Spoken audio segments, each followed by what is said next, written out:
menurut saya biar juga tidak ada tim-tim lain yang nggak jelas-jelas. Yang kita harapkan itu banyak beredar di sekitaran istana ya.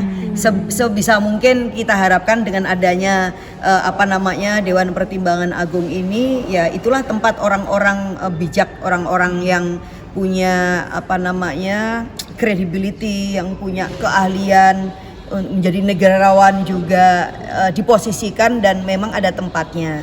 Dan kemudian tim-tim lain saya tidak tahu, tapi mungkin banyak sekali yang sebelum ini mungkin ada di istana itu yang justru kemudian bisa dieliminasi, sehingga ada kontrol publik karena ini official.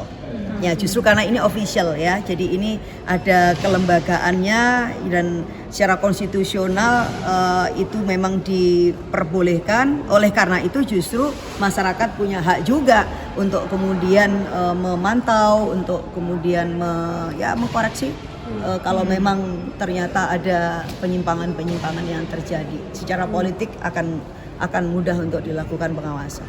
Ini bakal istilahnya nggak ada limitasi gitu dengan alasan ini presidensial untuk menguatkan presiden ke depannya gitu supaya lebih leluasa. Nah ini sebetulnya Mbak apakah nggak takut gitu Mbak nanti ini bakal dianggap publik dicap gitu sebagai bagi-bagi jabatan gitu mungkin Mbak? Bisa saja, nggak apa-apa. Jadi publik menurut saya justru akan sangat bagus kalau kemudian bergerak menjadi active citizens ya, sehingga kontrol terhadap jalannya sebuah pemerintahan itu kan pertama bisa dari DPR, yang kedua adalah kuatnya masyarakat sipil gitu. Nah, ketika misalkan publik memberikan penilaian seperti itu dengan sendirinya pasti akan jadi pagar juga itu untuk presiden.